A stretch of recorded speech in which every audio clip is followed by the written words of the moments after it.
Então, boa tarde. Hoje é 12 de outubro de 2021, e estamos numa época de comemoração do que seriam os 100 anos de nascimento de Paulo Freire.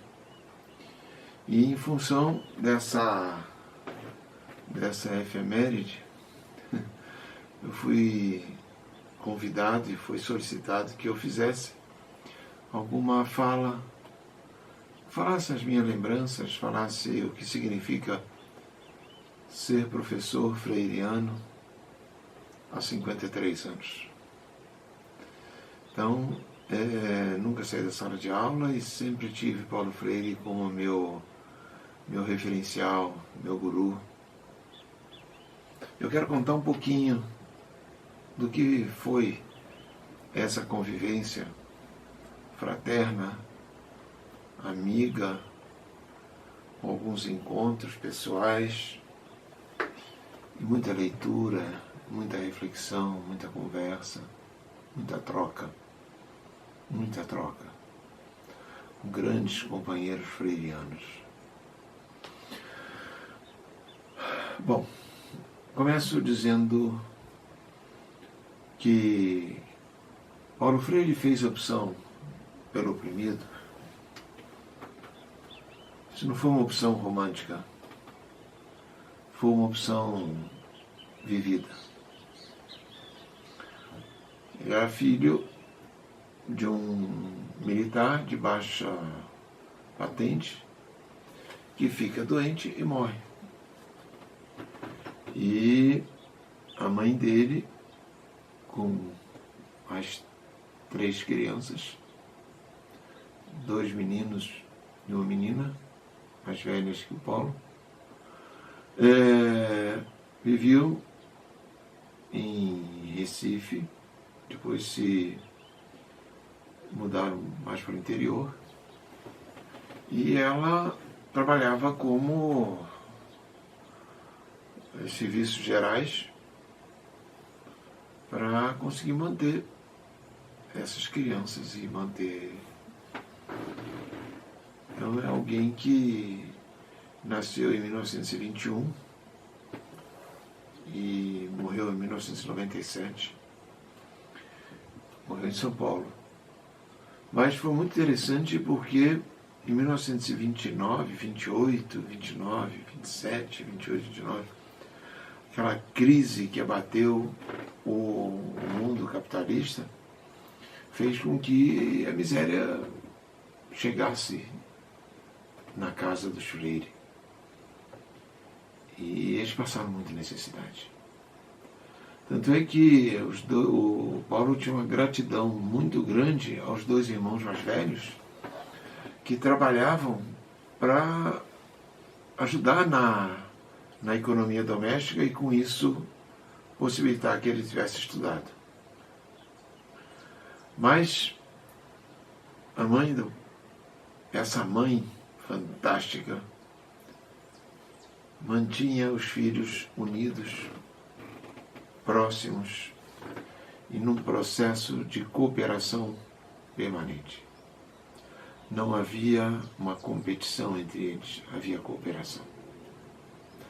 E o Paulo, como caçula, tinha lá seus privilégios de caçula, e como pequenininho ficava no quintal da casa, na areia, aprendendo a escrever as letras usando um gravetinho de madeira.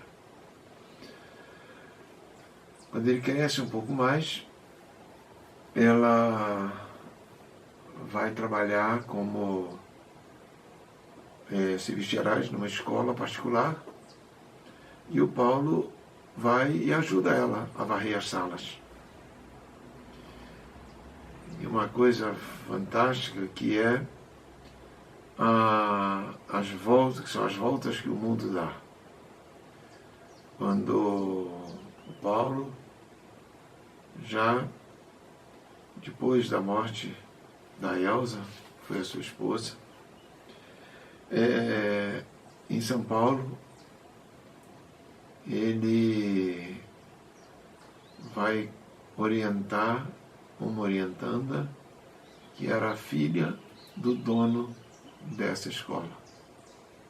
E depois se casa com ela. Ele viúvo se casa então com a Anita. Mas a grande companheira de vida do Paulo foi a Elsa. A Elsa, aquela que estava junto dele. Eles se casaram em 1944. 44, ainda era a época da guerra. E ela era professora, e ela ensinava a ele, ela debatia com ele o que é ser professor. O que é ser professor de crianças pobres, de crianças periféricas. E ele lembrava a criança pobre periférica que ele também foi. E aí ele vai se inspirando e desenvolvendo toda uma habilidade que viria a ser o Paulo Freire, que sensibilizou o mundo, que impressionou o mundo e que disse para o mundo que a educação é processo de libertação. Eu quero nesse vídeo fazer alguns comentários e tentar, em certa medida, fazer algumas correções. Mas, num primeiro momento, eu quero deixar claro um pouquinho dessa história, né? Paulo se forma em Direito e logo na primeira causa que ele vai defender, ele se dá conta que o seu cliente era um explorador de mão de obra.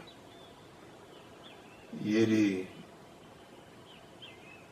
fala para o juiz que ele não tem o que defender daquela pessoa, que o cliente dele é culpado, que ele indenizasse os trabalhadores aquilo que ele devia. E foi a primeira e última causa que o Paulo defendeu. Não defendeu, ele atacou. Fantástico, fantástico, fantástico.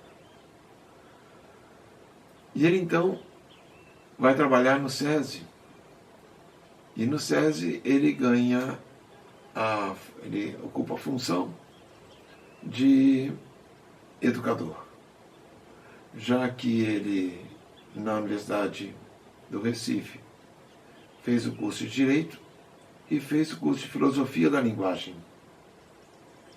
Então ele estava apto a ser professor. E foi professor no SESI durante 10 anos. E depois, em 1961, ele passa no concurso para trabalhar na Universidade de Recife. E ali ele assume o cargo de coordenação da extensão cultural da universidade. E trabalhando com comunidades periféricas, ele inicia a sua atividade de emancipação e libertação, que são as palavras-chave do seu processo educativo. Então, nessa primeira parte da minha fala, eu trago um Paulo Freire que cresceu como sobrevivente. Cresceu numa família de cooperação e não numa família de competição. E cresceu amparado por um cenário amoroso, fraterno, justo e bom, num contexto nem tão justo, nem tão bom. Essa é a primeira parte.